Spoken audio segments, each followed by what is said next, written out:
Hello everyone, my name is Busoro, a youth leader. I'm teammate of Kawempe City of Peace and a youth chairperson of Kawempe One Youth Leaders Development Group here in Kawempe, and I'm an advocate for climate and peace, local level, national and international. I'm happy to be here with you guys.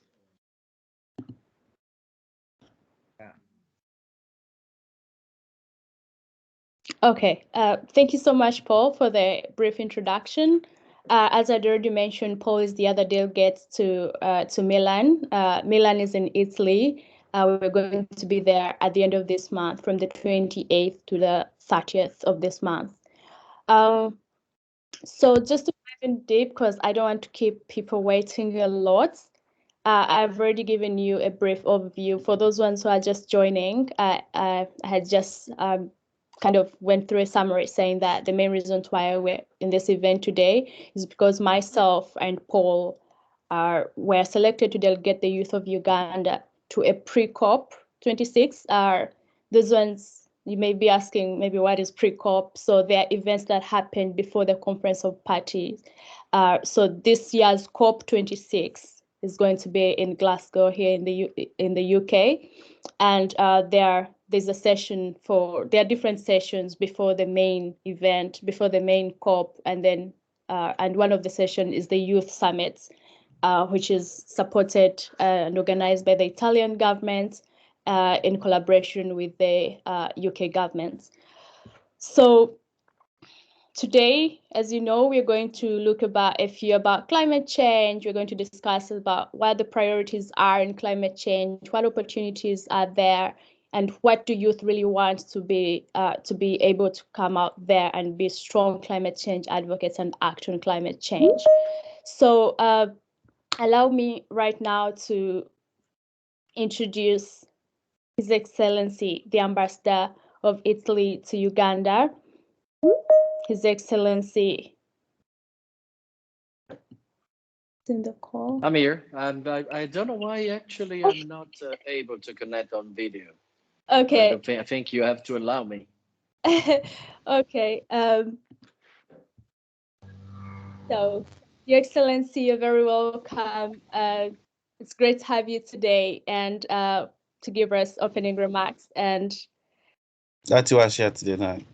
Yeah, you can turn on your camera now. I think it's. Meeting just started. That was the reason, I believe. Definitely the reason. Now I can see you. I forward to you, Lily. You need to use the video. He's on video. He's on video. Yes. I can confirm yes, that. Excellency Massimiliano Mazzanti, you're very welcome, and so happy to see you. Yes.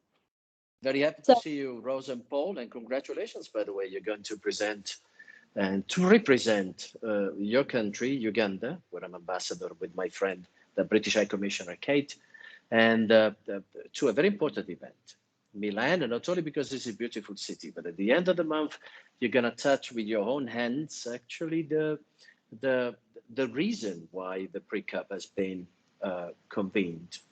As you know, Italy is been co-chairing COP26 with UK, and we are we are also president of, in this moment, Italy is president of G20. So the climate issue will be raised at the highest level, both at G20 level and, of course, in the COP26 that will be in Glasgow.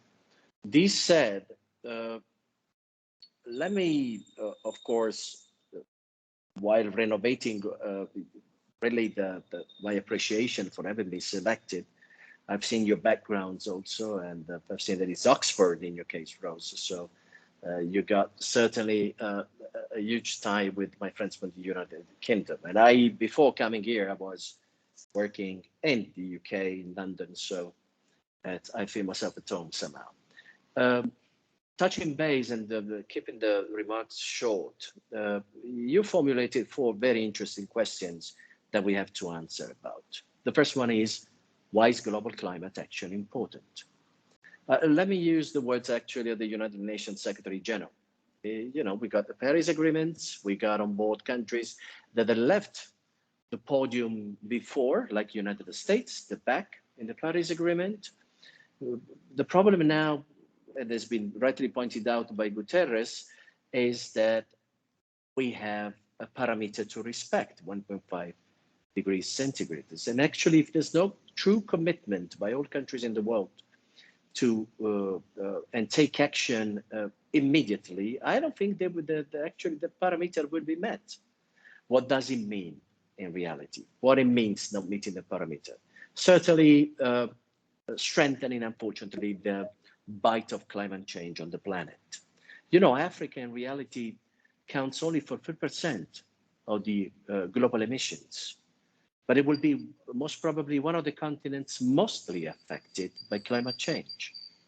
We did our own mistakes in the past as Western cultures, actually, but we have developed an awareness that we want Africa to gain more and more. That's why it's very much important to involve youth in this process, because eventually climate change is certainly a threat for all mankind and for the world in these days, but we're talking about future generations. And are the future generations eventually that will be the one directly experiencing, our sons and daughters will be the one putting a threat and will have to face the challenge of climate change. Why Uganda, of course, why Africa being so highly affected by the global impact actually of climate change? Of course, because it's an agricultural society mainly. Industrial part is still has to be developed.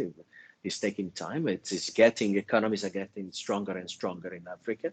But eventually the impact that we already see, even in Uganda, of climate change is pretty much, now unfortunately, not only visible, but producing together with the pandemic effects in the overall economy. And unfortunately, this poses threats and problems in terms of resilience to both the pandemic and to climate change. It's a sort of noxious mix-up of situations that will affect the whole planet. We need really to act now. And Italy, being co-chairing with UK, as I was saying, the COP26, and of course the G20 wants to raise awareness in Africa, in Europe, all over the world, of course, that we have a very tiny window of opportunity that we have absolutely to respect. And then comes, of course, the second question. What is Italy's role in global and local climate action?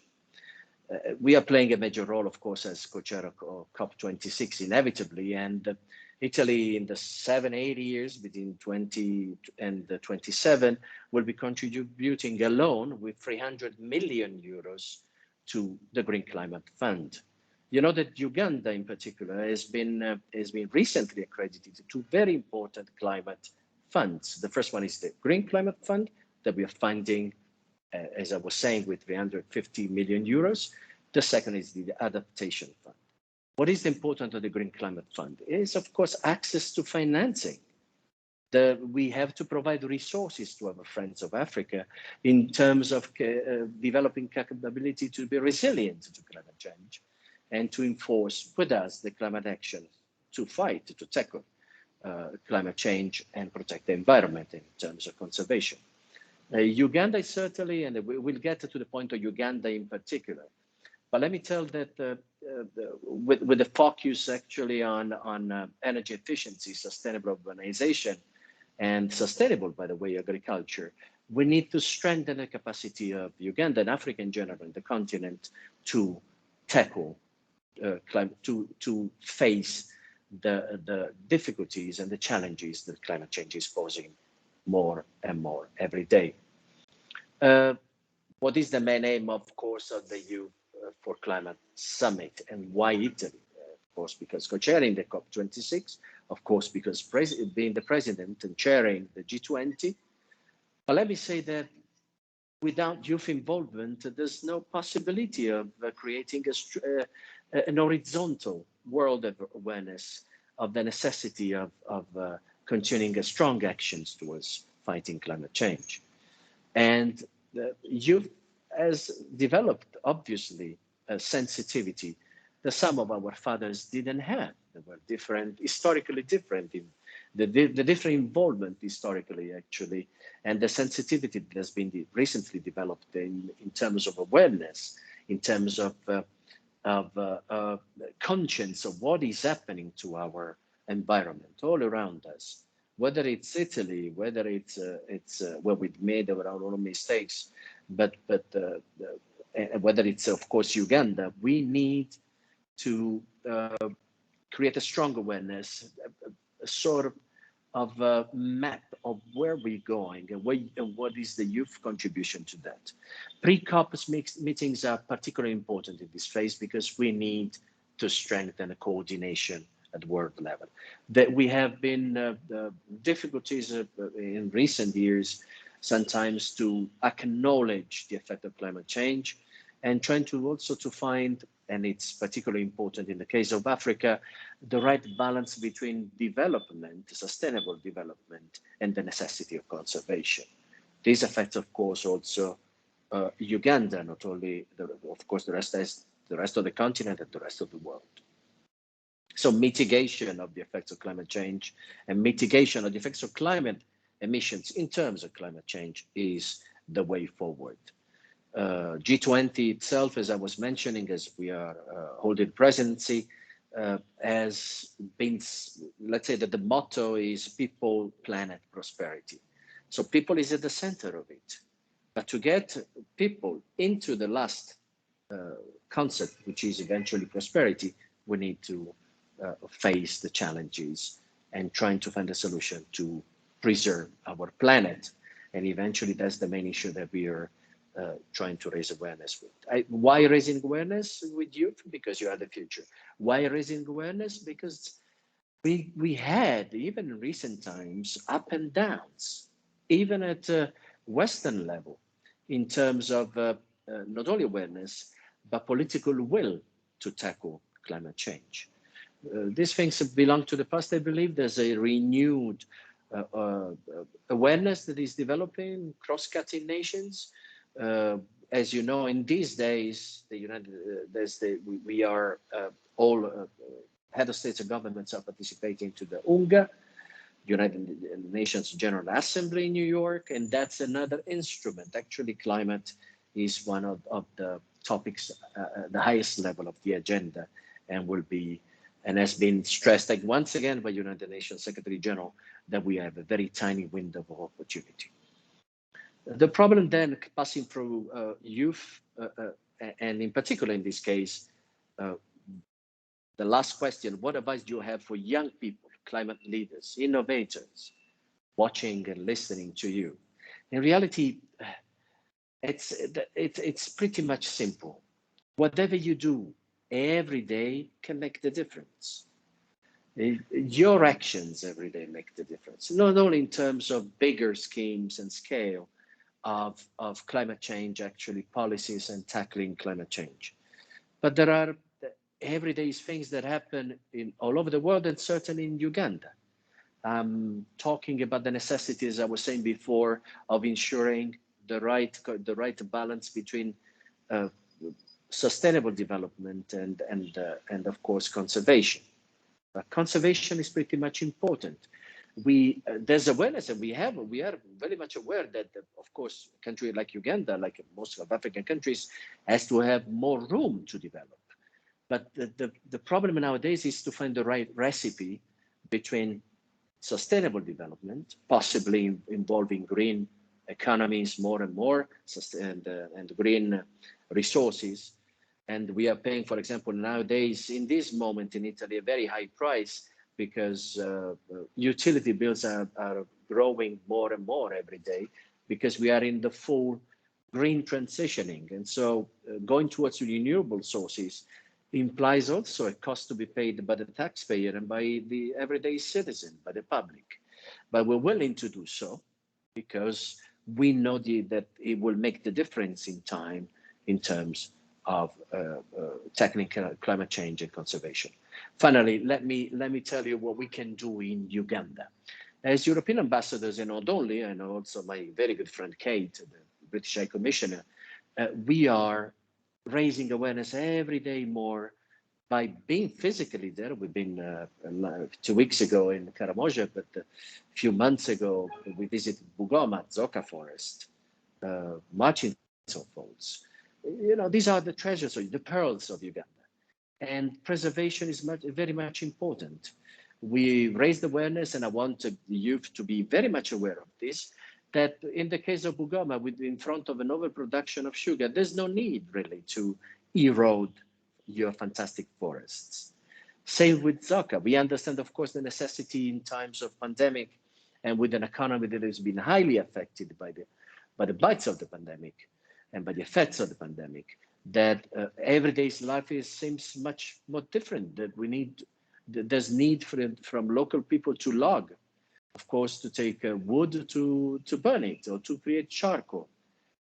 But everything that happens every day in Uganda will define the future of young generations. And I believe that protection of your incredible treasures and national parks, but in particular in this case, I'm talking about the national forests like Bugoma, Zoka, and the Murchison Falls, which is another project which I personally do not find in terms, it seems weird to be heard by a Muzungu, but you are overproducing literally electricity. There's a problem of distribution, but energy production is very high in Uganda. We don't need another dam. We don't need to affect Murchison Falls, which are a huge treasure.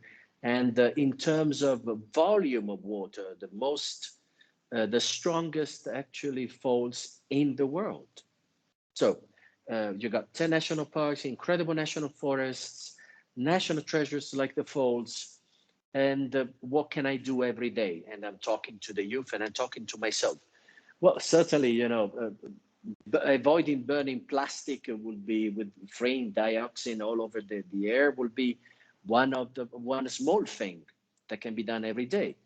I look like a beggar when I go to supermarkets and I bring my own bags, but actually I don't want to buy other plastic bags.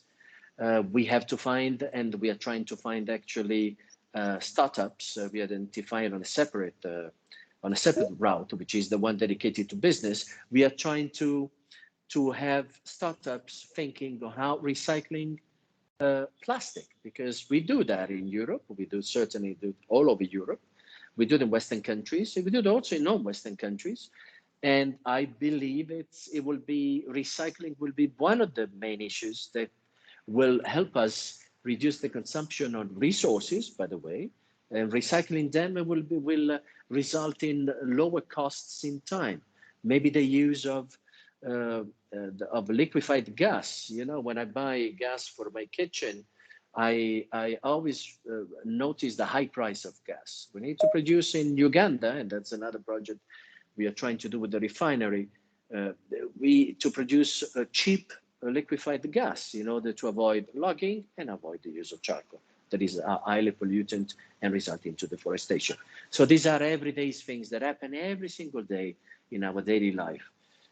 So you don't have, and I want to stress this fact, as youth, you don't have to see only the bigger picture, which is really bigger scale of climate action at the level of head of states and governments, whether it's in UNGA, in the United Nations General Assembly, now in New York, where there will be COP26, that there will be a defining moment, I believe, to ascertain where we are, but renew commitments, transparency and accountability in terms of commitments that we all took.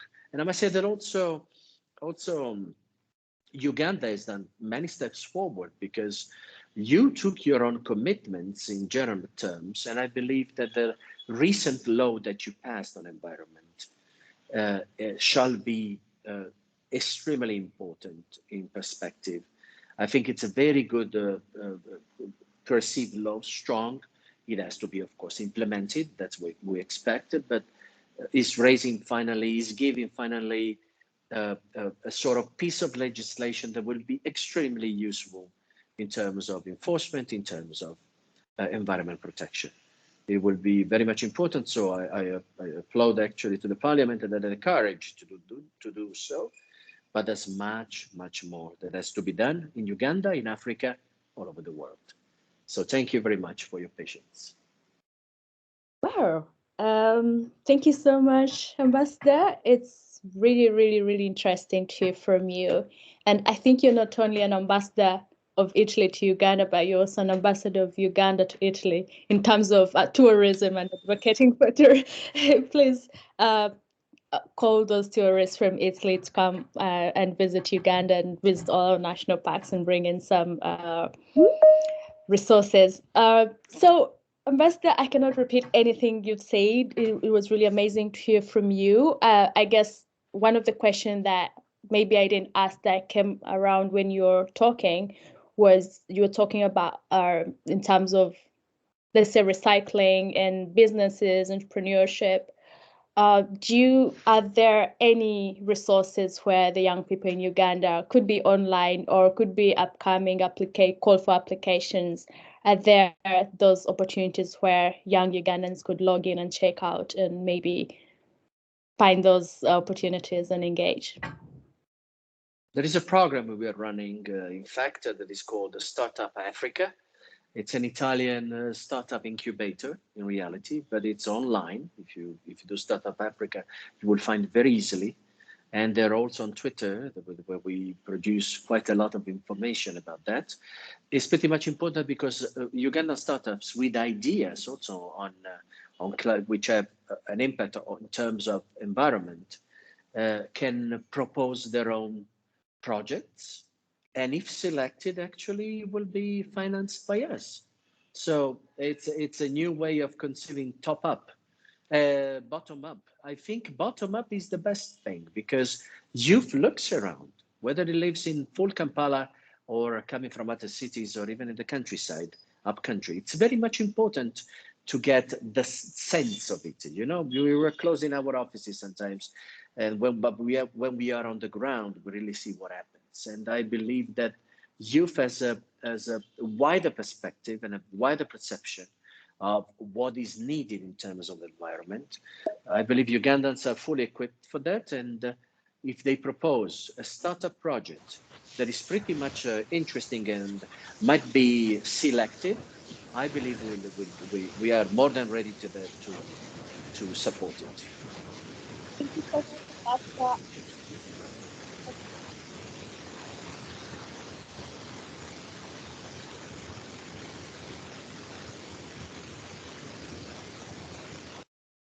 Okay, that's better. Thank you so much. Yeah, Ambassador is telling us to be more proactive. Just don't wait for opportunities to come. Create your own opportunities. And if they cover most of the important things right now in terms of the society, the economy, and the environment, and they make a good business and social impact sense, then reach out to people. They're there to support you. Thank you so much, Ambassador. And would love you to stay if you have some time. And yes, so right now I'll go straight. More than happy. Okay, great to have you around, and please stay and engage with us. Her Excellency Kate, Eric, please, you're very welcome, and your friend Ambassador is here, and I think he's very excited to see you on the call, but we're also very excited to have you on the call today. Hello, thank you very much, Rose. And I have to start by saying it is lovely to see you, Massimiliano, my very good friend. It's a real honor to follow you, but can I just also say that it's a massive disadvantage to follow you in speaking, because I'm not sure I can say half of what you've said in the eloquence that you've said it, but thank you very much. And I think what's really important, and where I'm incredibly happy to follow Massi at this, is just the importance of international partnerships in achieving what we all want to achieve from COP26.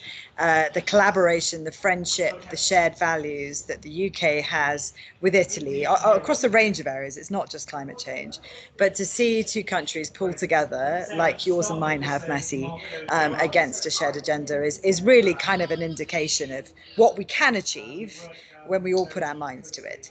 And I think, Rose, Paul, firstly, I want to say, similar to Massi, congratulations. I think this is wonderful that you are going to be representing Uganda.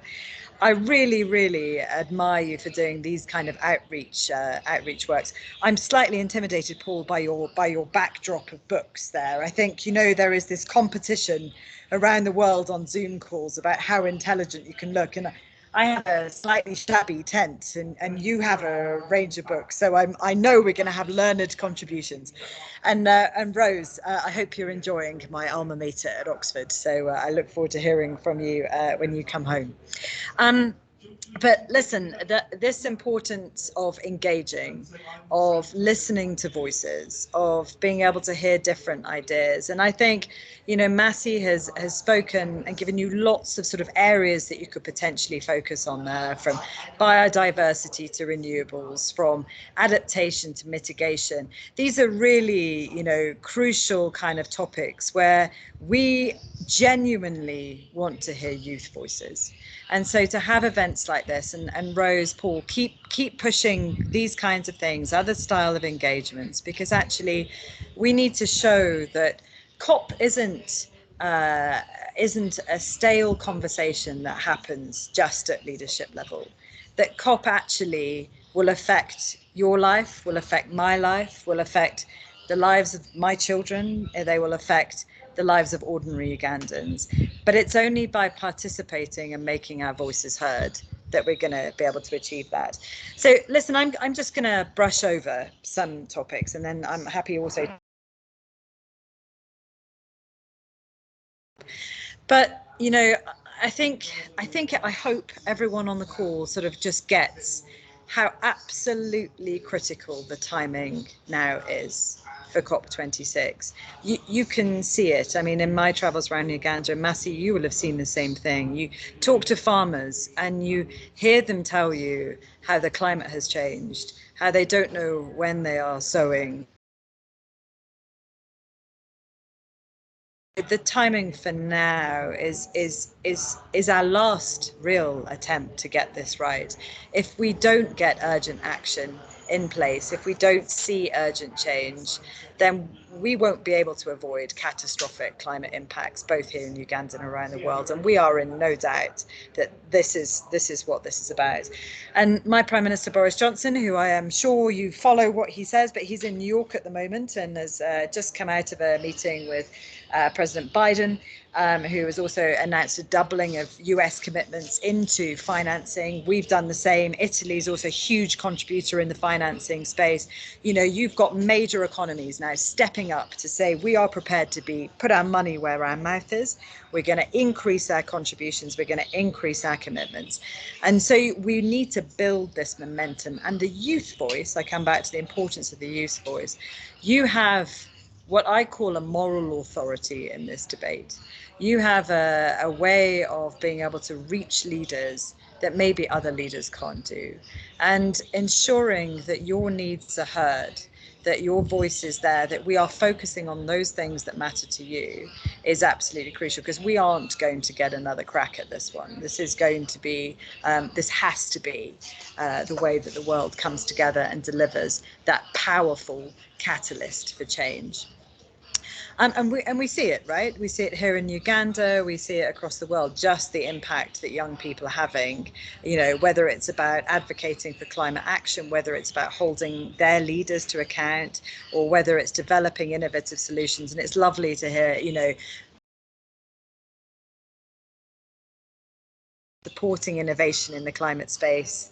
It's those kind of initiatives. You know, we are here to support the young people here in Uganda to make sure that they are building a resilient future for themselves and for their future generations. I think it might be worth just talking a little bit about COP priorities to give you a bit of a framework, I think, about, you know, the kind of areas where we'd like you to think. But, you know, don't feel these are constraining. Like I say, this is about us listening. We want to hear whatever you've got, whatever thoughts and ideas, whatever we can be doing better, faster, harder, stronger. But for us, then there are kind of these 4 core goals. So the first one actually is around adaptation. And this is really enabling and encouraging countries affected by climate change to be able to protect and restore their ecosystems, to build defences, to put warning systems in place, to make infrastructure agriculture more resilient, and to fundamentally just to avoid the loss of livelihoods, the loss of lives, the loss of homes. So thinking about what more needs to be done in that adaptation space in countries like Uganda. And like I say, we can feel the impact climate change is having. You know, I've only lived here coming up for a year, but I can already get a sense of how immediate and this emergency is. Second, there's a space around mitigation. Massi again touched on this, around ensuring that we get those global commitments from all partners to reduce emissions by 2030. I'm very proud of just the commitment the UK has made on this. That, you know, I think I was reading the other day, actually no, it was the Prime Minister has said it in UNGA, that, you know, UK emissions now, you know, we were the birthplace of the Industrial Revolution. Well, our carbon emissions now are lower than any point in the 19th century, which I think is really quite an achievement. This is not just words for us, this is actions as well. And so that ambition around mitigation is really key, and we're asking everyone to step up into that mitigation space. If we are going to keep alive the goal of limiting temperature rise to just 1.5 degrees, we need everyone to be stepping into that space.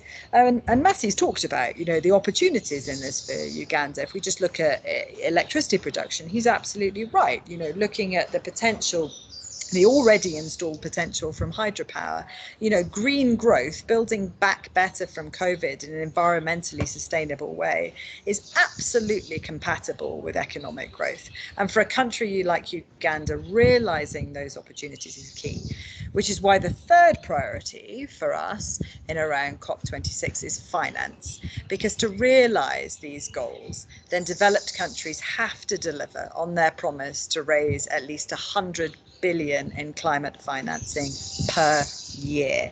That's the ambition we're setting. This is not a small amount of money. This is a huge amount of money. My country has committed more than their fair share of this. That money is on the table. We need others to step up. International financial institutions also need to play their part, and we need to work really to also be able to enable the trillions of US dollars that are in private financing around this. This is about sustainable capitalism. This is about ensuring that we really build back better. And then the fourth priority for us, and Massi and I and you guys on the call are a living example of this, is around collaboration, right? So I said at the beginning, it's absolutely fundamental to getting a deal done that we talk, that we work together, that we listen to each other. And that's part of the reason of why we've wanted to invest so much into youth across the whole of the planet and engaging them in this whole process. So as well as success with the negotiations, you know, we've also got to turn our ambitions into making sure we've got real action on the ground. We need to be accelerating this collaboration between youth, between governments, between business, between civil society.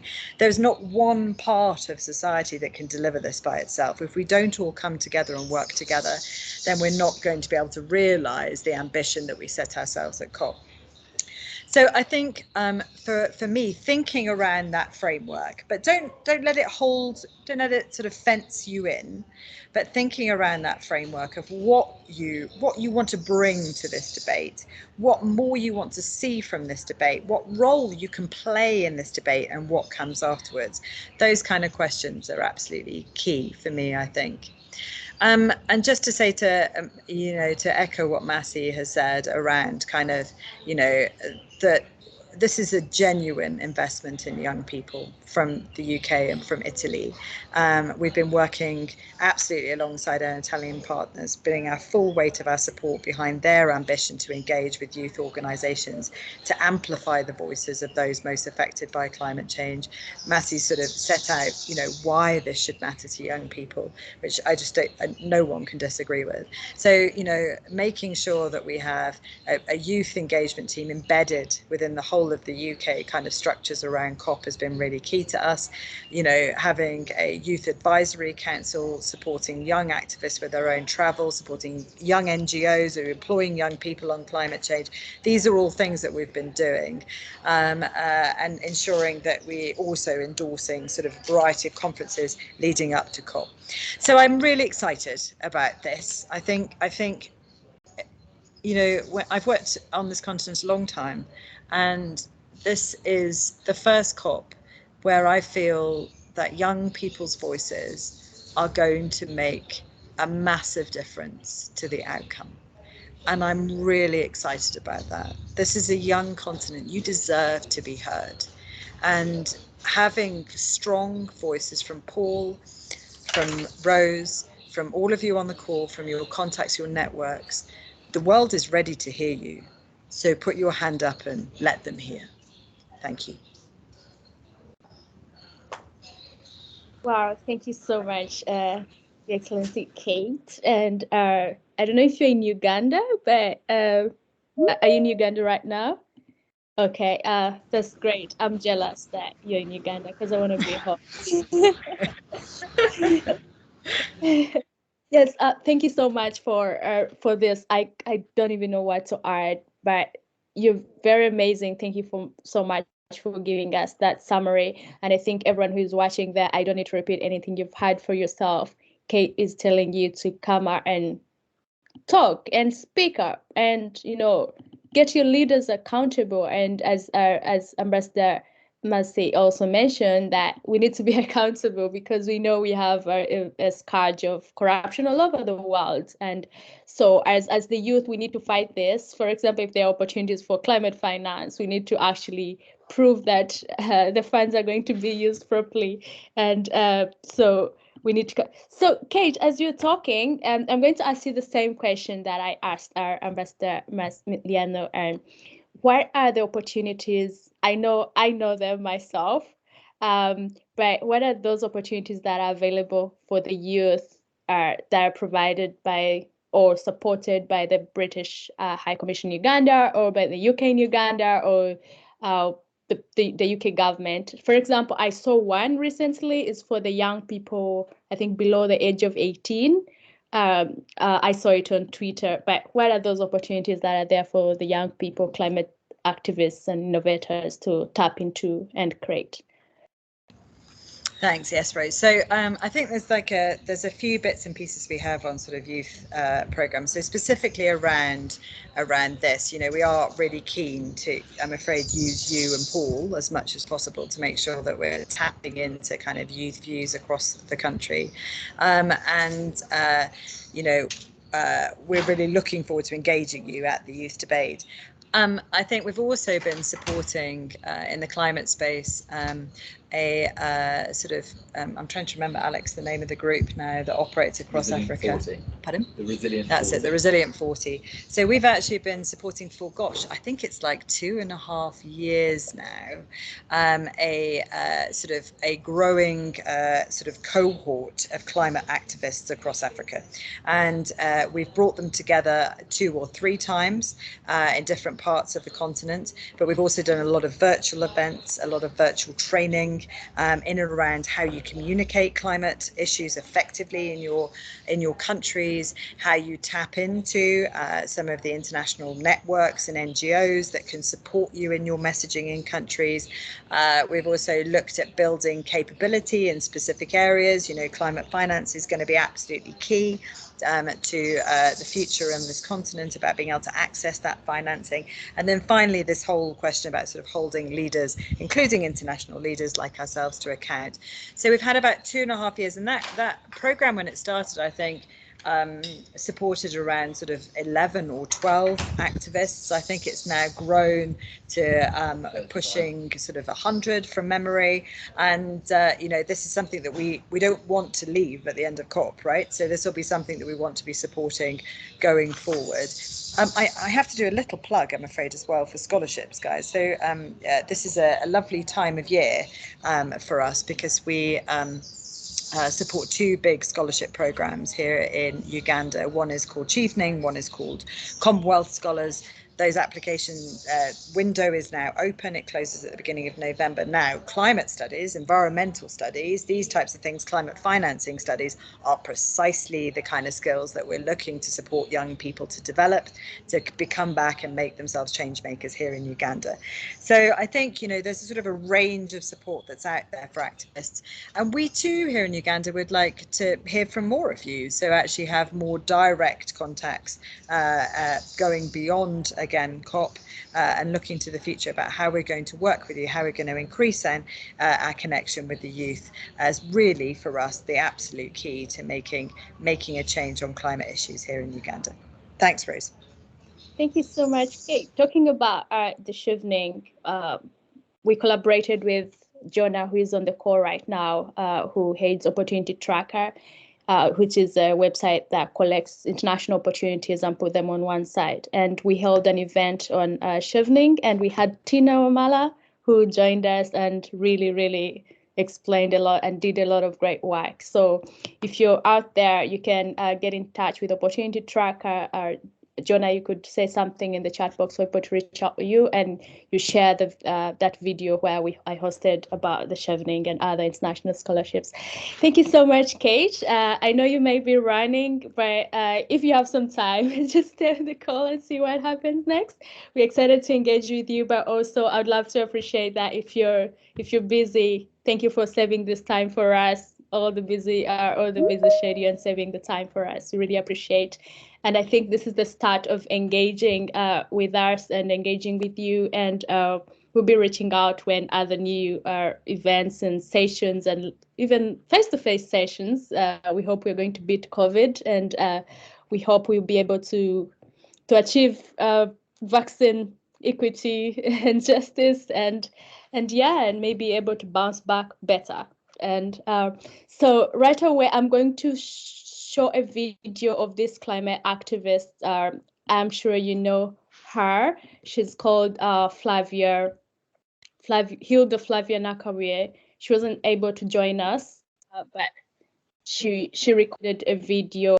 My name is Hilda Flavia Nakabuye. I'm a climate activist and founder of Fridays for Future here in Uganda. As we prepare for Conference of Parties 26, we have to remember that these very years have seen the climate crisis and ecological crisis worsen. We have had the worst floods, typhoons, melting glaciers, heat waves, droughts, wildfires, and the highest temperatures ever recorded. There have been climate negotiations for way too long, but no concrete actions.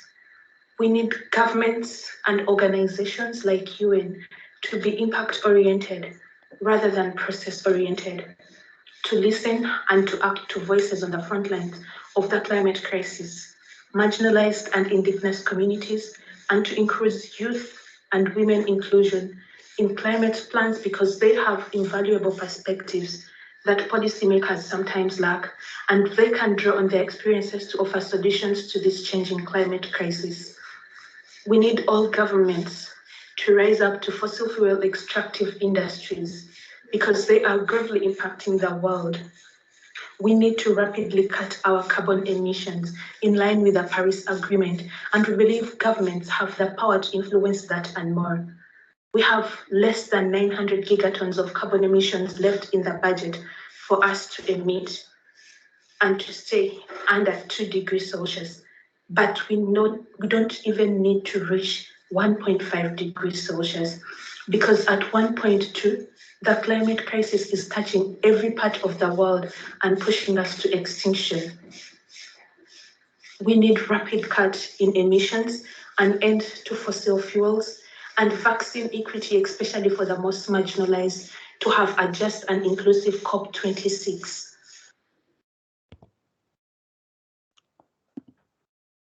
Thank you. That was a message from Flavia Hilda Nakabuye, climate activist from Uganda, and she's hitting a lot on issues of the cause of climate change and cutting emissions from fossil fuels, and are asking for women and social inclusion, women, youth, and social inclusion in COP26 and in climate planning and everything. So up next on the program, we are moving to, first of all, welcome from those amazing speakers, our guests. It's very great to have them. And I think the next one is also going to be a very interesting one. And let me first check if he's on the call. So I'm going to ask you, before we invite someone young, just like us too, and I'm going to ask you to rate yourself, rate your climate knowledge. The knowledge you have, you just rate yourself. This time you're marking yourself. Tell us on the scale of 1 to 5, with 5 being the highest, how much you rate your climate knowledge. This time you're marking yourself. No one is going to mark you and like, oh, you have, one out of 5. So mark yourself and tell us in the chat box, and tell us on the scale of 1 to 5, 5 being the highest, the climate knowledge that you have. Tunjira Dixon, 4 out of 5. Great to see you, Dixon. Elvis, 3 out of 5. Wow, people have great knowledge here. 5 out of 5. Milton, I bow. Milton, as I think I already crammed, Milton is a PhD student at College of Agriculture. And, oh, I'm good at cramming, I remember. Yes, Paul, 5 out of 5. Edwin, 5 out of 5. Okay, so it looks like Julius won't have to do a lot of work here. It looks like some people really have a lot of knowledge about climate change. So Julius, Julius Atulinde, who is a climate finance expert with RCC Kampala. Let me leave him to introduce himself. Let me not spoil it. Julius, you're very welcome, and he's going to give us a very, very brief presentation about climate change and UNFCCC. You're welcome, Julius. Thank you, Rose. Your Excellencies, the Ambassador of Italy, the High Commissioner, Kate, the attendees, would like to thank you and welcome you to this very important session. My name is Julius Atulinde. I'm working as the climate finance expert at RCC Kampala, which is a collaboration. Sorry, Julius, there's a lot of background noise coming from. Sorry to interrupt you. Very, very sorry.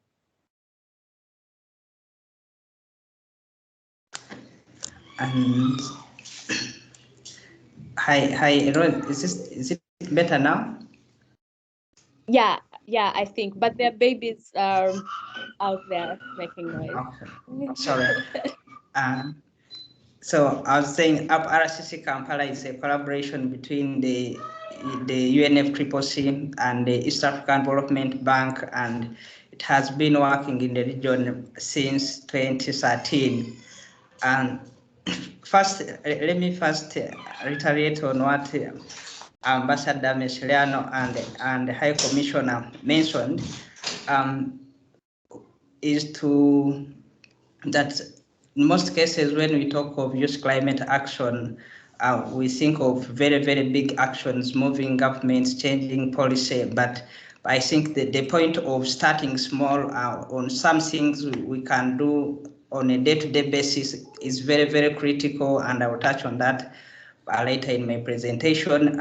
Then also the High Commissioner indicated the political will of most countries to provide finance. I think that is quite reassuring for the youth that always bring out the challenge of climate finance. So I'll have a brief presentation. Just running quickly through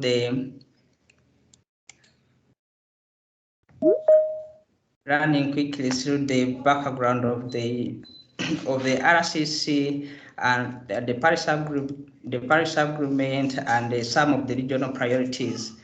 Can you see my screen? Yes. Okay, so perfect. So first, for our new youth who are not yet familiar with the UNFCCC and how negotiations came about.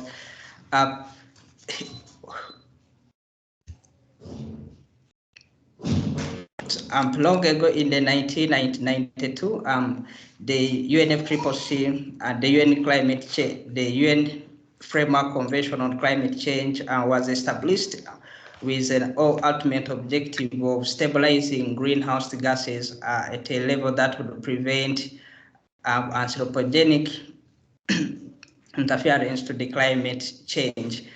And this convention provided a framework for the all climate negotiations that we have seen until the COP26. And here, one of the key protocols one of the key protocols and agreements that are driving this convention is the Kyoto Protocol, which became effective in 2005. In 2005. So this Kyoto Protocol established targets for developing countries, which were at that time held responsible for most of the emissions that had occurred, and it set targets for them, and also provided a number of mechanisms known as the flexibility mechanisms for achieving those commitments. So one of the mechanisms was the joint implementation, where developed countries were working together to achieve their commitments, but also we had the clean development mechanisms, where developed countries were working together with developing countries to achieve for developing countries to achieve their commitments, as well as assist the developing countries to adapt to the climate effects. So the RCCs, the regional collaboration centers, were ideally established to support the regional distribution of these clean development mechanisms projects. And the RCCs are covering 19 countries in the Eastern and Southern Africa, and our main goals is really to maximize the magnitude and extent of climate action for both governments and non-party stakeholders like the private sector and the youth and civil society. But also our key goal and other goal is to facilitate the implementation of climate action to achieve the commitments. Then also coordinating and the regional climate action. And since the inception of the Paris Agreement, RCCs have been supporting a broad range of activities under the Paris Agreement, as you can see here, from adaptation to mitigation, from transparency, where parties should clearly communicate their commitments and track their progress, to means of implementation, such as facilitating climate finance, technology, and capacity building, and then also sustainable development and participation, where we see activities like the African Climate Week, which is coming right at the end of the month, and also continuous stakeholder engagement, just like we are doing right now.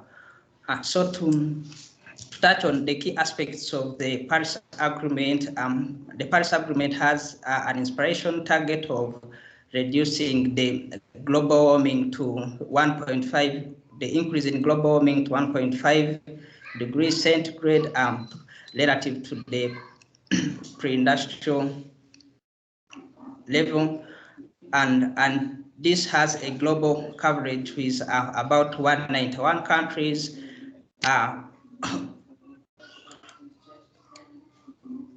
And unlike the Kyoto Protocol, the Paris Agreement has non-binding obligations on parties. So parties, each country ideally establishes its own commitment, putting into consideration its level of development and capacity. Then also the Paris Agreement establishes unified reporting agreements, reporting requirements rather between the developed and developing countries. And also it calls for funding of actions by developed countries. And I think this is already happening from what the High Commissioner has told us. So the Paris Agreement recognizes the urgent need to take action, just like the ambassador has outlined, and also establishes a mandatory NDC process, whereas each country is not given a target to reduce its emission or adapt to climate change. It is required to establish nationally determined contributions. And by the end of last year, all parties were supposed to submit their updated NDCs. So these NDCs are required to be updated in a cycle of every 5 years with increasing level of ambition and progression. And in starting 2023, there will be a global stocktake, which will basically look at the progress towards the implementation of the Paris Agreement.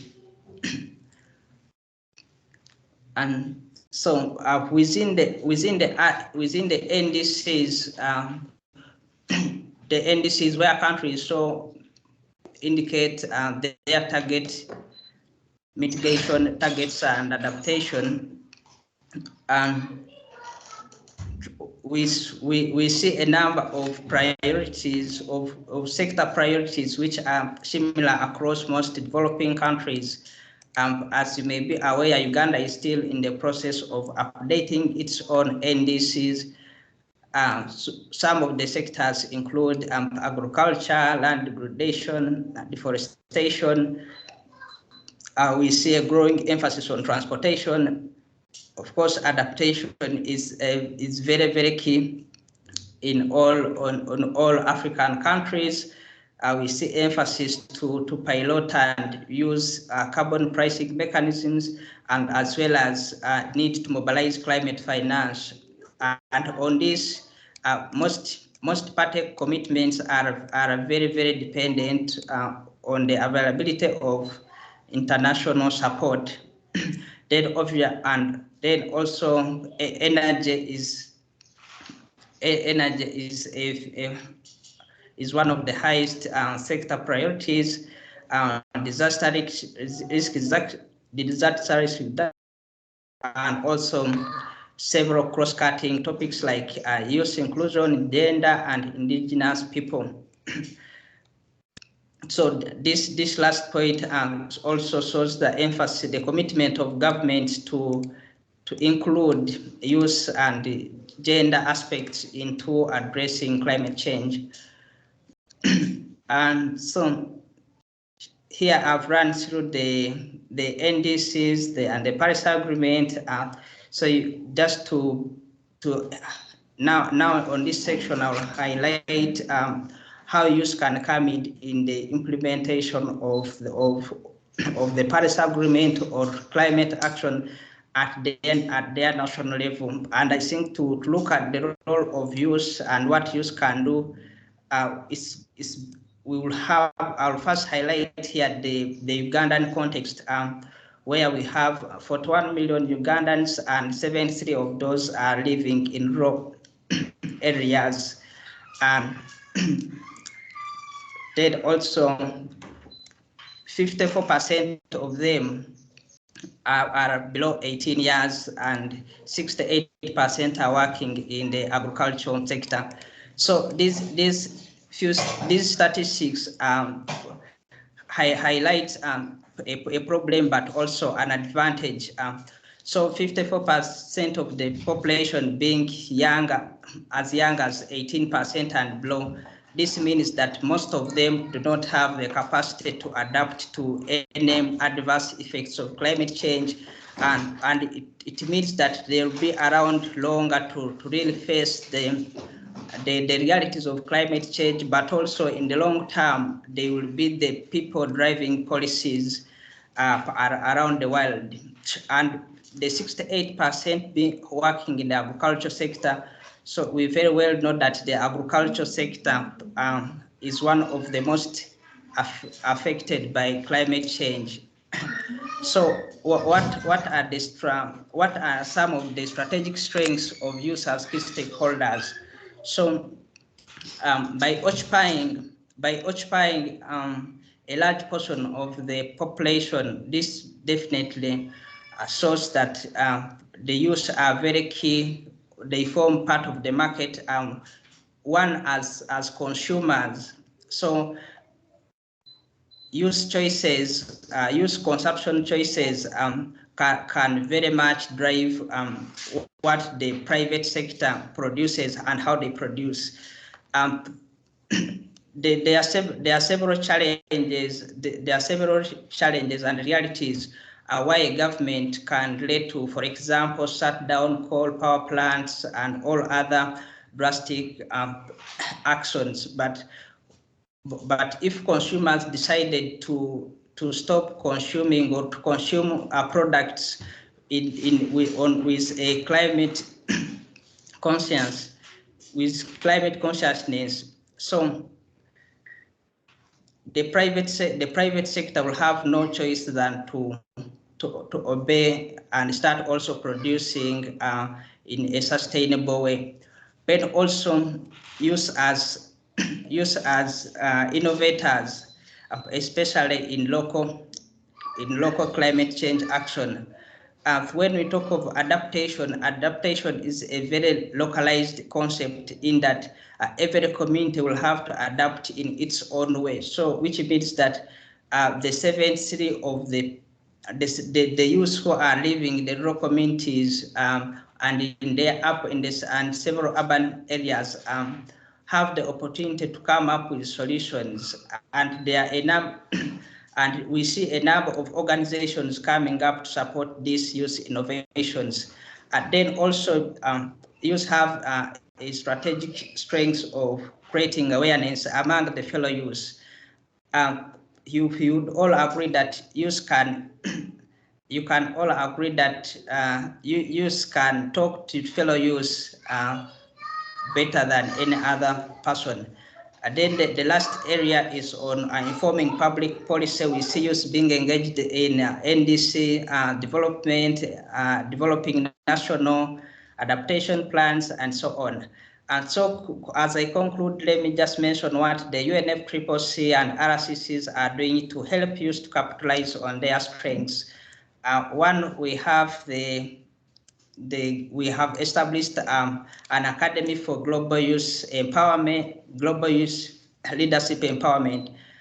So this academy will be building youth capacity in the area of climate policy and green entrepreneurship. So it will offer training as well as practical internship or placements for youth, and give them the opportunity to attend the COPs and get involved in other green business ideas. So the other is the Secretariat is developing a new action for climate empowerment work program that we hope will be endorsed at COP26. So this will see enhanced efforts by governments to educate young people in climate action. Then lastly, at COP26, there is a dedicated day for young people.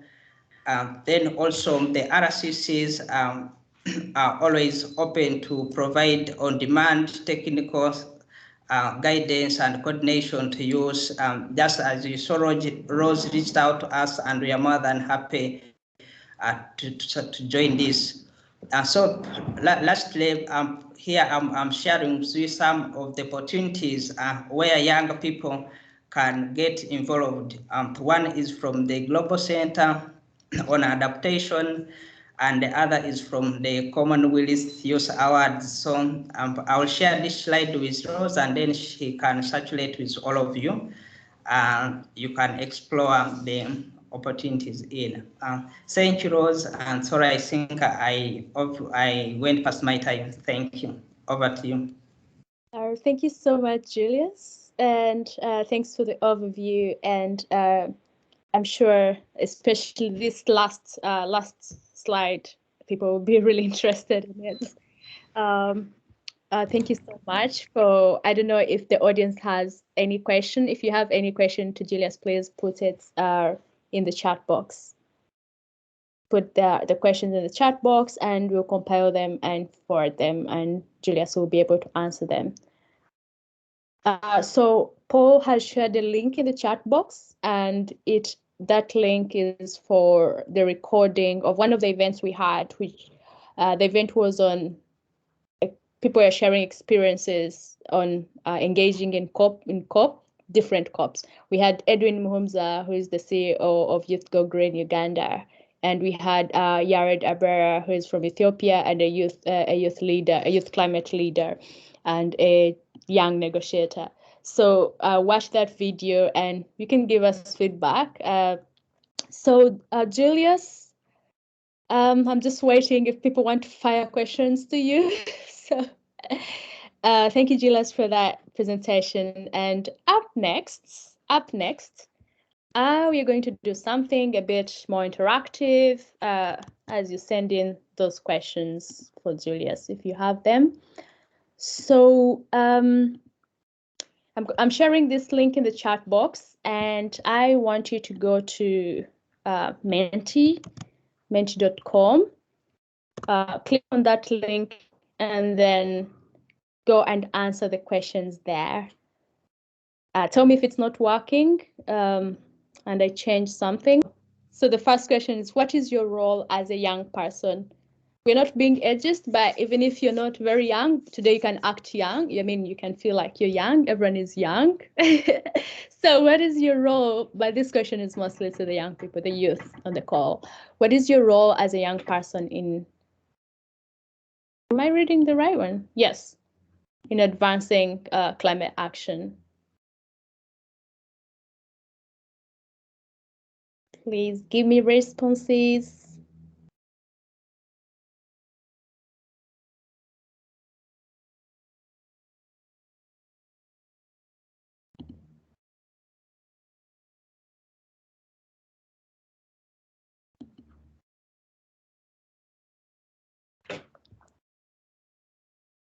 Just make sure you keep the responses short, concise, and precise.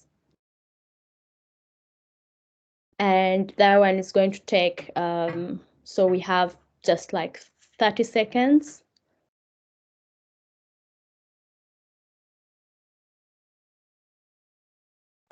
So I'm going to share my screen such that later on, not now, so that you can see what people's responses were.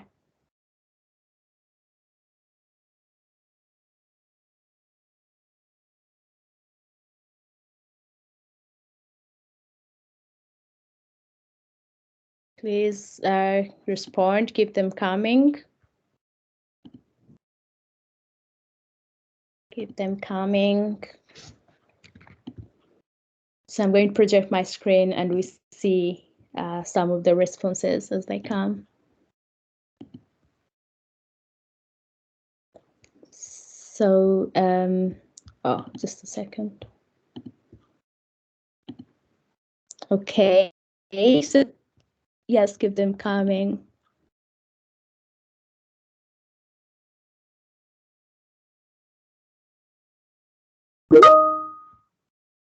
Someone is posting direct in the, okay, that's still okay. That's still okay. But if you can't post them in Menti, though, that is also still okay to post them in on the Teams chat. But it would be better if you post them in Menti so that they're in one place.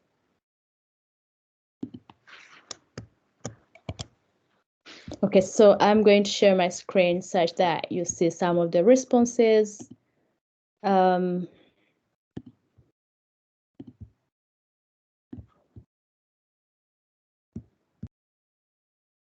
So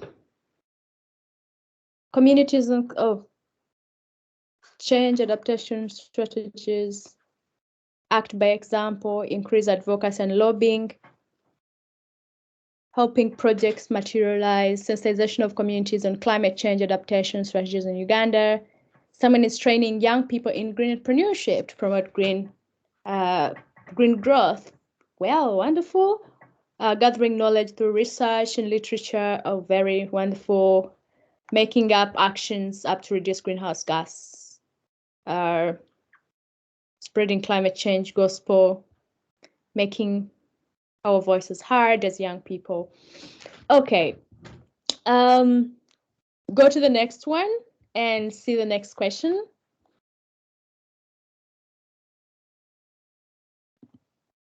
Go to the next one and look at the following question. And yeah, respond to that one too.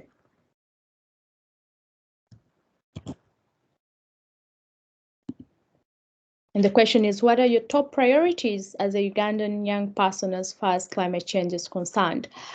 I think you heard from the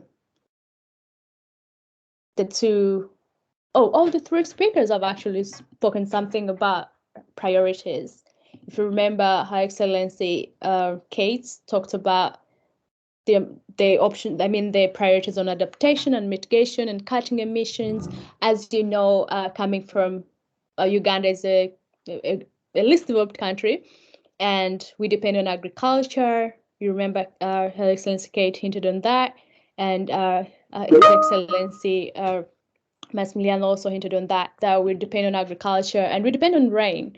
So you have to consider the things that we're an agriculture dominant economy, but as young people, meaning that adaptation is most likely one of the things that we need most, but also mitigation is equally important, because if the effects of climate change go beyond what we are having now, I think we won't like it. So yes. Go to the next question and let me know what, as a young person, what the priorities are in terms of climate action. It could be anything you want as a young person, you want to see in terms of climate action, or you want. Sorry.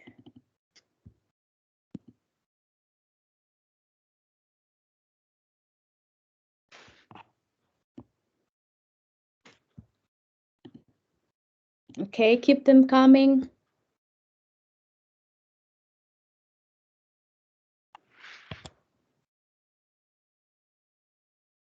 Are you all able to go to the next question? Edwin, can you see the next question? Okay. Yes, I'm on it right now. Yeah, thanks. Okay, it's coming up. So I'll wait to share my screen, but I'm seeing some few responses. I won't say them until I see others. Okay. If anyone is having trouble with using Menti, just type in the chat box. If you're having trouble with Menti, just type in the chat box on Teams. So some of the priorities coming through. Maybe I should just share my screen and you look at them. So share.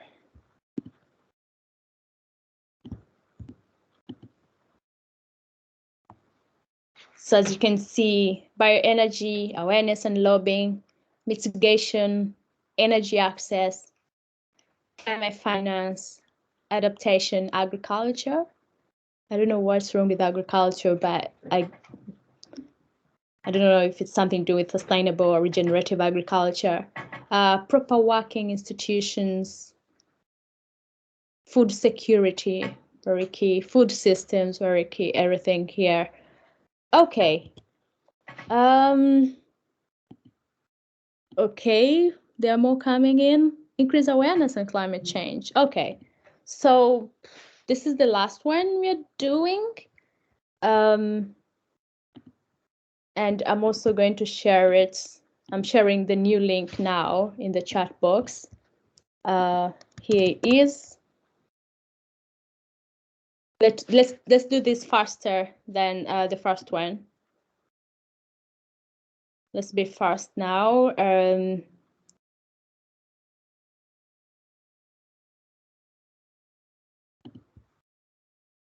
Let me know if there's any trouble with the link or with anything.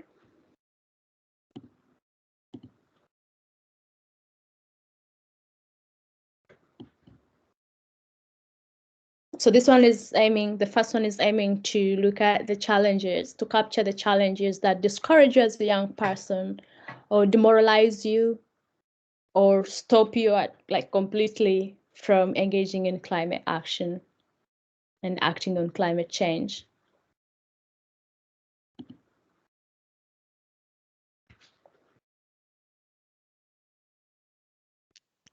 We have a few seconds. Please be faster.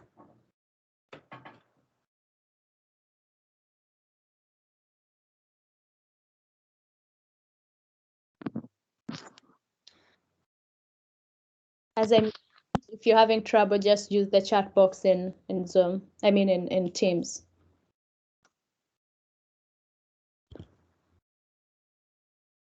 And if you'd love to navigate,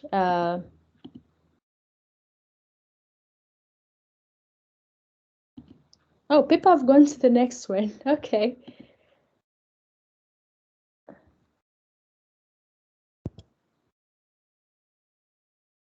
Okay.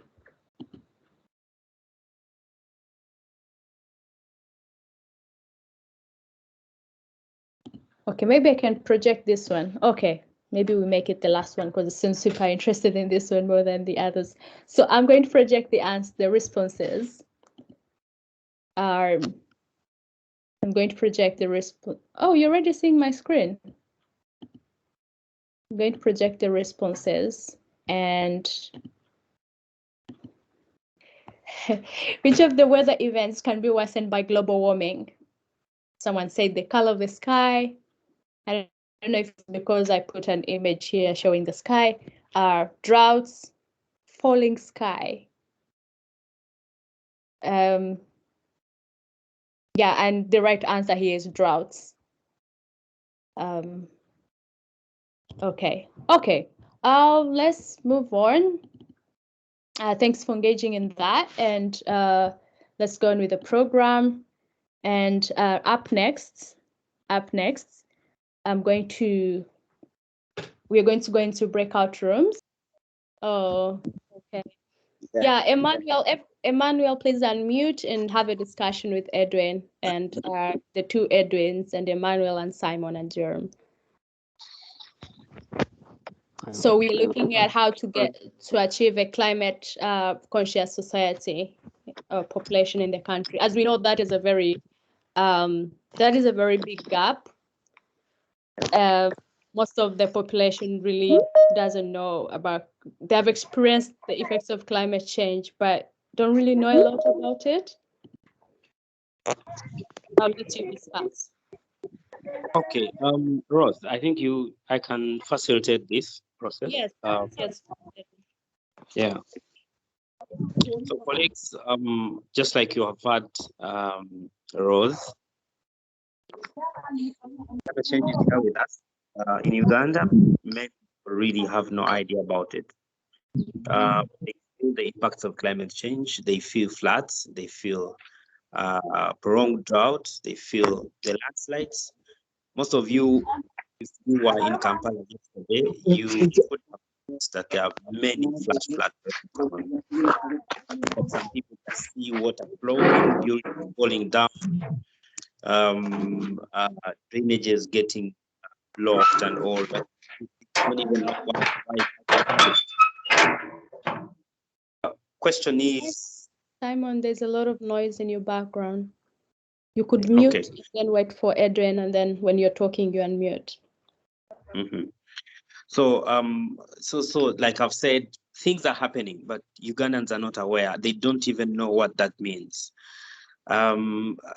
If you go to the countryside, rural areas, Karamoja, we have prolonged droughts. People have no food. In Kasese, some schools have been washed away by flash floods. Young people, children and youth no longer go to school. We've seen hospitals being also washed away. So many things are happening, but people really don't understand what that is. All they do is actually to ask government to Yambe or reach out to governments to, support and bring relief. So question is, how do we make sure people really understand that there's something called climate change, not seeing things happen, but the climate change is happening here with us, and how do we make the population get to know about that there's something wrong that we need to fix, and without wasting time. So colleagues, Simon, if you're there, Edwin, Jerome, Emma, do you have any other idea about what can be done to make sure that Uganda becomes a conscious, a climate conscious country and its population? Edwin? Yes. Thank you for having opened up the discussion. For my case, I look at the way, like, how we can, one of the things we can do is to introduce climate change to the younger people so that they can grow up well knowing that it is real. How can we do this? We can do it through campaigns. We can do it through producing documentaries that are so touching to them so that they can become conscious about climate change and its impacts. For example, some of us, we grow up in areas or communities which look like vacuums. We don't know much, like how, according to the analysis of one of the presenter, was like most of the populations, they live in rural areas and some of them are not exposed to what we call climate change. So yet in schools, also not much is done, like at the early stages. And you know that from the early childhood development principles, that something like a child at the early stages learns most of the things. If loses to learn at the early stages, then doesn't get into much with that thing within the environment. So my appeal would be like, we can like advocate for policies and then see that this climate change becomes like, maybe it can be like a subject taught, or it can be like a component within community development departments, so that there can be a lot of sensitization done so that the younger children and then the youth can get involved in climate change so that we can promote a climate change conscious environment or community. Thank you. Thank you so much, Simon. Someone else? Yes. Edwin? Yes, please. Go on. Yeah. Go on. I want to begin by appreciating everybody that has endeavored to attend this important event.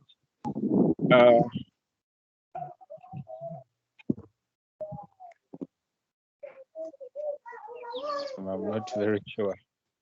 Straight to the point, there are quite a number of areas that we need to look at in as far as creating awareness about climate change is concerned. First of all, we may talk of a number of things, but when we don't change the mindset of our people in regards to ensuring sustainable utilization of, let's say, forests, wetlands, we shall not achieve all this. And how best shall we achieve the change of mindset of our people in regards to climate change? One, we need to. Hello. Yeah, go on, please. Go on, Jerome. Yeah, we one of the ways that we can achieve the change of mindset of our people, because personally I have come to discover that the major problem that we are facing, though, or maybe that the environment is facing, is that most of our people have no clear understanding. And when we change the mindset of our people through awareness creation, that is one. Two, we can have community engagement. It is even of advantage that when you look at the structure of local council ones, there is an environmental officer in that committee of LOC1. But these environmental committees or this environmental team of local council is not fully engaged, is not aware of even his or her responsibilities. So we would best use the local council committees, specifically in that environment department, to ensure that we sensitize communities in as far as the environmental issues are concerned. Then too, when you look at our curriculum of schools, true, there is an aspect of environment, though personally I would really feel that we introduce a topic or a subject specifically that looks at environment, that we bring up that ideology all the way from the nursery level to the primary level to the senior secondary level to the university level, which is already there at the university, but it lacks from the primary level to the secondary level. So when we do that, I personally believe that these people grow up having that mindset of what it takes or what we need to do so that we can ensure sustainable utilization of these resources. Because it also has to be put in record that environment can survive without man, but man cannot survive without environment. So what we look at is how best can these two people survive together without depleting the other. So that is another thing. Then three, we must appreciate the fact that we have the laws that govern these resources. Like we have the Forest Act, we have the Wetland Act, we have the Airey Land and Water Resources Act, but the implementation of these policies is completely very poor in this country. And when you get surprised that the Wetland Act is being abused, or maybe is being abused by a very big person in government, and of which to some of us who may be deep in the villages, we feel it is them that have the responsibility of so much protecting the environmental regulations as compared to somebody who is in the village. But it beats people's understanding, and it makes it to lose a meaning, whereby big people who would be the policy makers and who would be the top officials in the government organizations are the same people that are breaking this law. So I feel government, through its agency like NEMA and NEMA, that is NFA, should really try as much as they can to ensure that they tighten the implementation of these laws so that we can achieve this. But most importantly, change of mindset. I beg to submit. Thank you. Thank you so much. That's really a great submission, Gerald. Could you wrap up, have maybe the last person say in 1 second or two to wrap up? Emmanuel, do you have anything you want to say? Oh, yes, please. Okay. Greetings to everyone. My name is Emmanuel Butokrile from Uganda district. I'm very glad to be part of this conversation.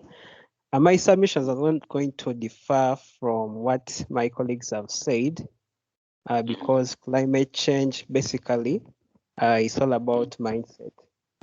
with a match may come with solutions, but when the people do not know why this is happening, why this is being done, it can be a waste of time. So I also add my voice to my colleagues and say that we need just to sensitizations, and the way this can be done is by starting in schools, because as we know, the children are the nation of tomorrow.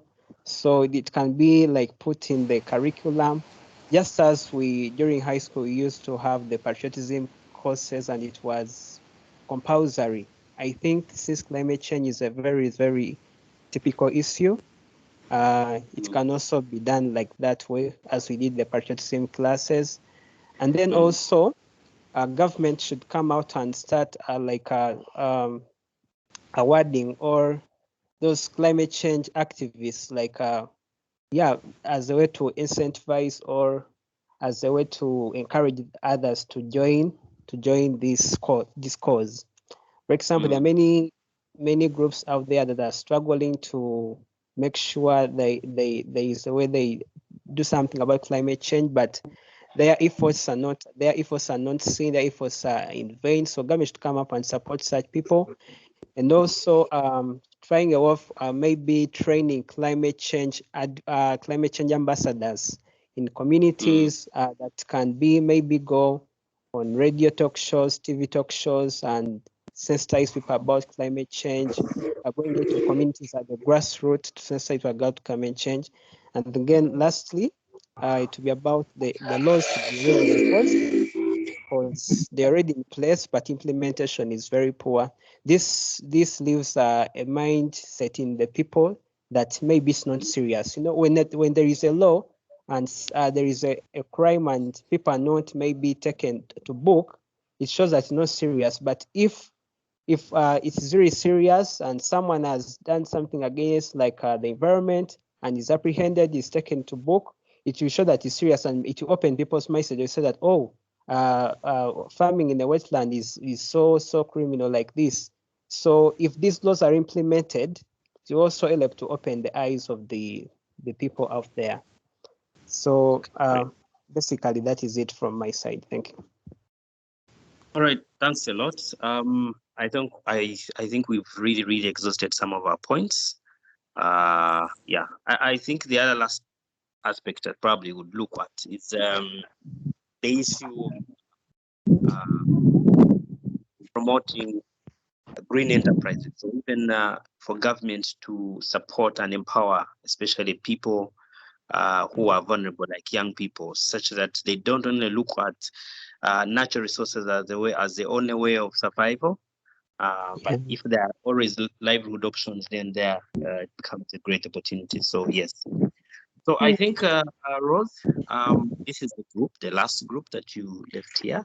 And I'm happy that my colleagues have been able to give in their contributions. So as given an opportunity, I will share with you what the group discussed, if there is a way, because I've been yeah.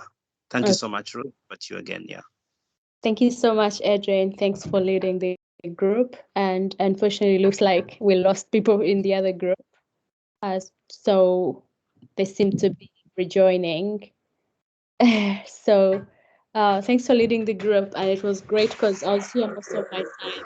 I moved to the other group also for a few minutes. And I think they Simon, could you please mute? Thank you. Yeah, they had people who were outside the country who were not from Uganda, and they were trying to share experiences. And I think one thing I noted was that most of the things that they're talking a bit about youth engagement does not actually produce results as such, whereby the youth are only engaged in just tree planting and are not really many other activities and stuff. Do we have anyone from the Youth Voices group in the call? Okay, so I guess, what can I say? I would just say that was mostly it, apart from hearing from if Destiny is on the call. Destiny, are you on the call? No, he's not on the call. Okay, I guess the remaining slot is for Edwin.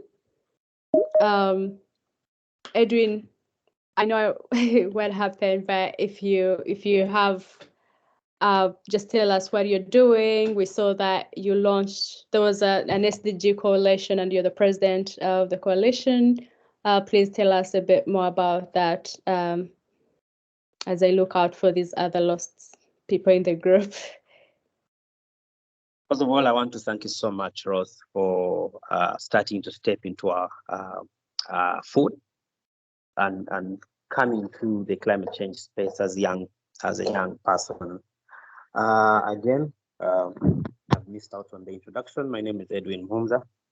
I'm the founder and chief executive officer, Youth4 Green, Uganda, but also the coordinator for the African Youth UNGO, the African Youth Chapter. So I'm glad to be part of this process, especially for COP. I have been participating actively in the Conference of the Parties, I think, since 2015. That was COP21 in Paris when the Paris Agreement was endorsed. So since then, I have been able to join our young global climate change negotiators. And we have been part of the UNGO, the UNFCCC Youth Constituency, that is promoting youth activism in climate change action. At a country level, I think my participation at COP has enabled me to lobby for the hosting of the first African Conference of Youth on Climate Change. That was in 2017, and which normally feeds into the Global Conference of Youth, which we call the COI, which is called the COI, Conference of Global Conference of Youth. So that really gave us an opportunity to have young people speak out, especially in conferences of the parties. And as we speak now, I think UNGO is making very good strides in making sure that it reaches out, it mobilizes the young people from across the world to participate. Negotiations go like. I'm happy that the UK government is hosting COP26. I have been definitely accredited to participate in the conference here.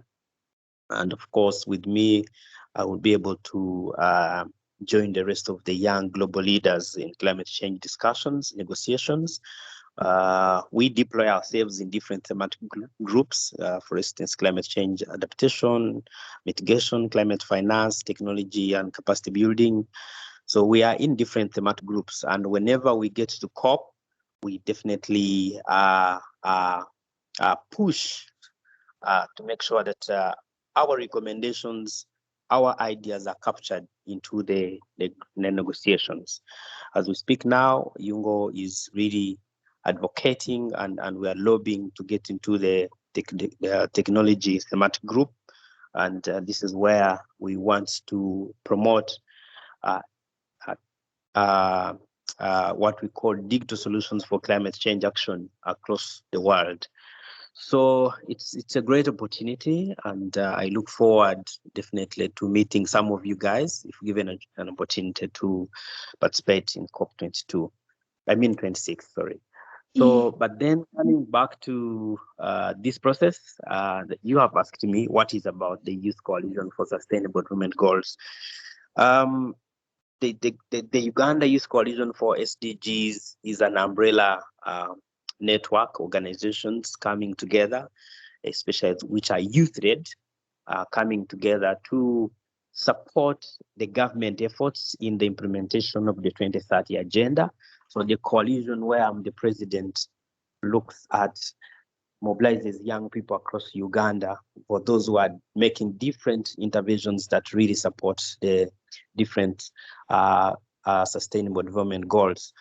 Yes, I have been a climate change activist, so I have always been talking about goal number 13 and the rest, of course, that, like for instance, life below and above water and the rest. So the Youth Coalition definitely empowers young people, builds their capacity, trains them on how they speak or even localize the Sustainable Development Goals. So the coalition works closely with the Office of the Prime Minister, the SDG Secretariat, which was launched recently, but also the UN system. The Office of the Resident Coordinator is one of the UN agencies now that supports the coalition to ensure that we deploy ourselves or reach out to a number of young people that are making interventions on that. Now, coming back, maybe if I can talk briefly about Youth Go Green. Youth Go Green has been part of the climate change agenda, influencing policy, especially for climate change action, policies around the environment protection. We recently gave in our contributions to the climate change bill, which is now a law. And now we want to encourage young people to make sure that you really understand the bill, the law now, such that you really support its implementation. Yes, these are some of the policy documents that I must encourage young people to interest themselves around.